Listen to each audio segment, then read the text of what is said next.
sweeteners in excess, and the reason for that is because the fake sweeteners trick your body into craving sugar.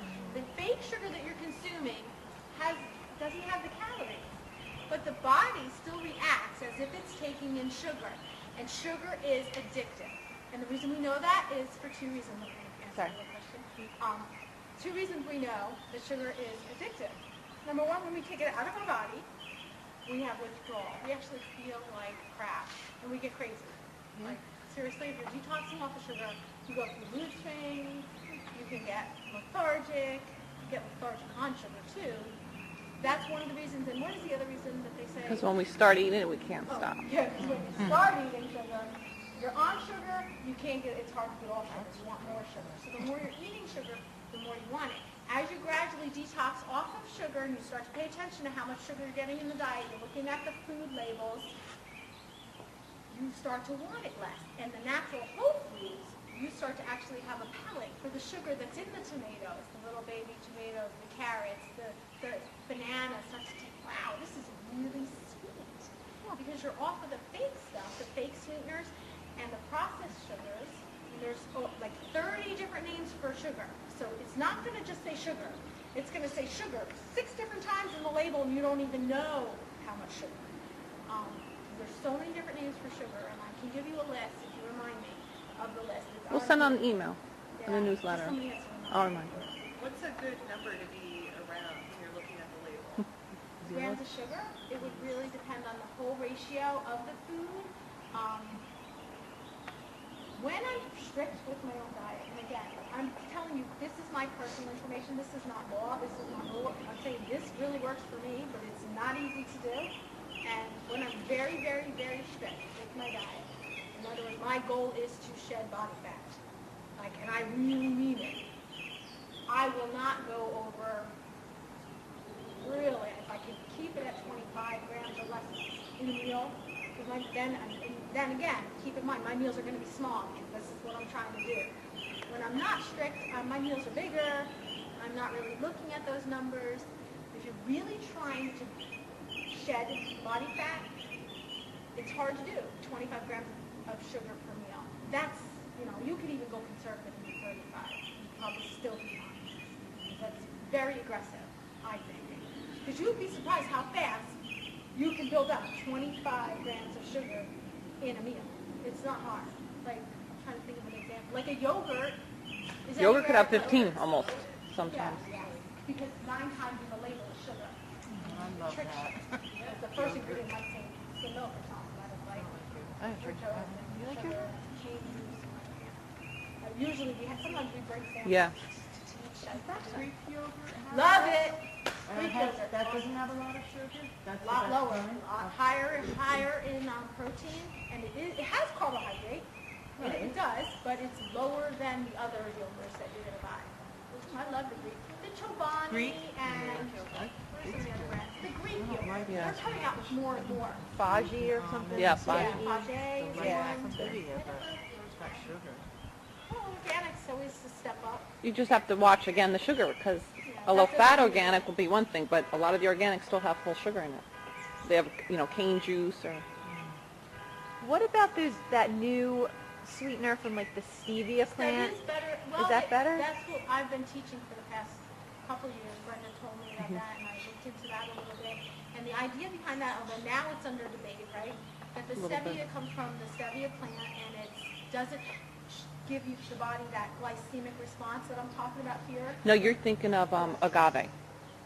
Stevia is still pretty much... No, I could be wrong. Stevia is still pretty much 0 calorie.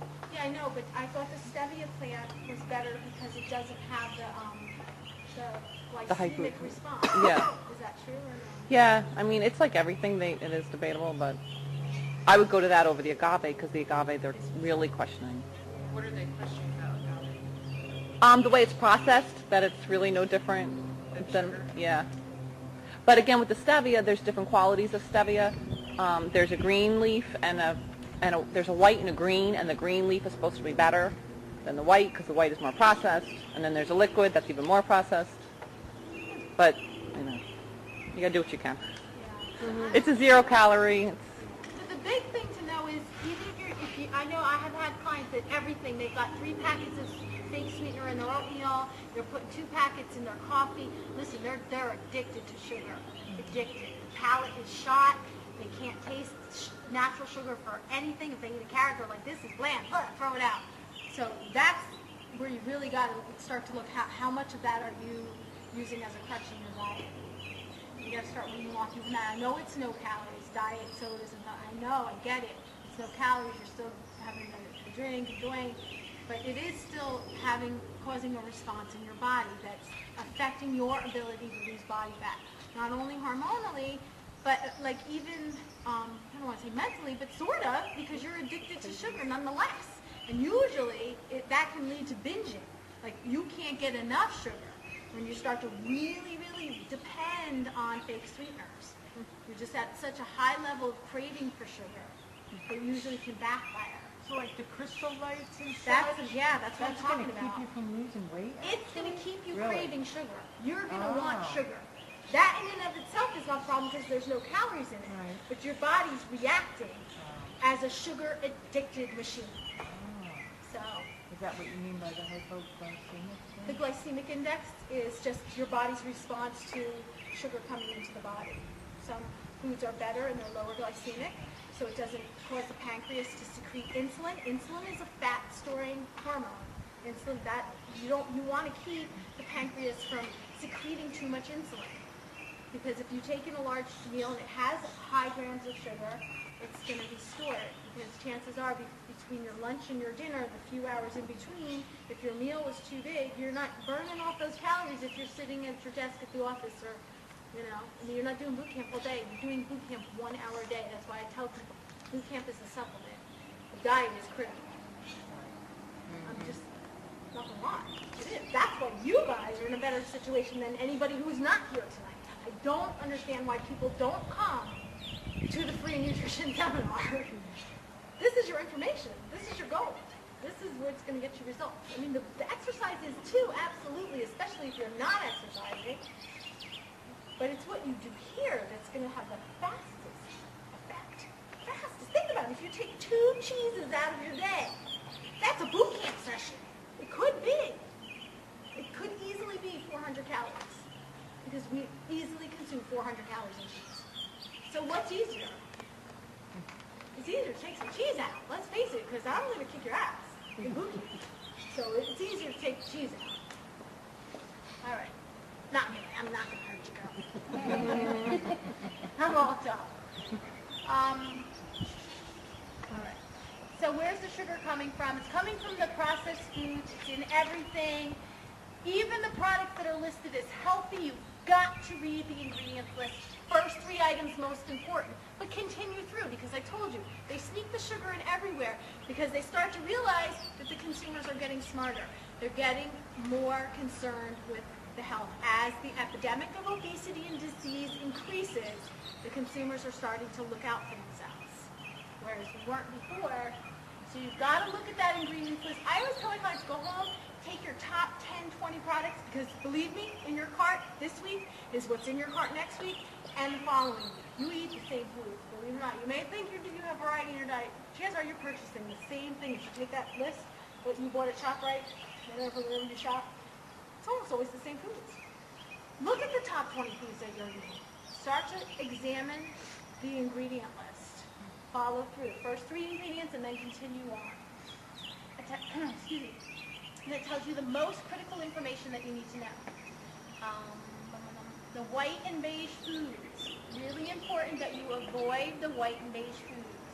Here's my roll call. Ready? Cereal, crackers, bread, donuts, pretzels, cake, muffins, waffles, pancakes, pasta, white rice, candy, juice, bagels, rolls. Here's my dance. I know, as I'm reading it, I'm Go going, to the yard and pick grass and eat it all day. this is what every kid in America is eating.